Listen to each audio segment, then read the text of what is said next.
Maayong adlaw kaninyong tanan, wala tay isda karong adlaw kay hangin-hangin man dire. So naa tay karne.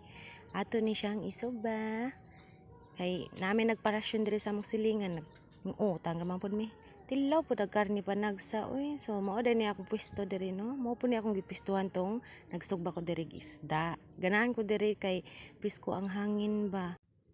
Bawa sa ako dira kay di na maginahanglan paypayan. Ni siya nga part ako na siyang gihiwa-hiwa kay murag baga jud ang karne niya unya.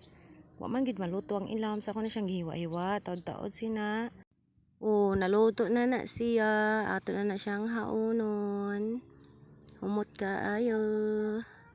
Ready to eat na, may sausawa na. So what are you waiting for? Tikman na natin 'yan. Okay. Sagulat na og sibuyas niya pagkalame. Thank you for watching.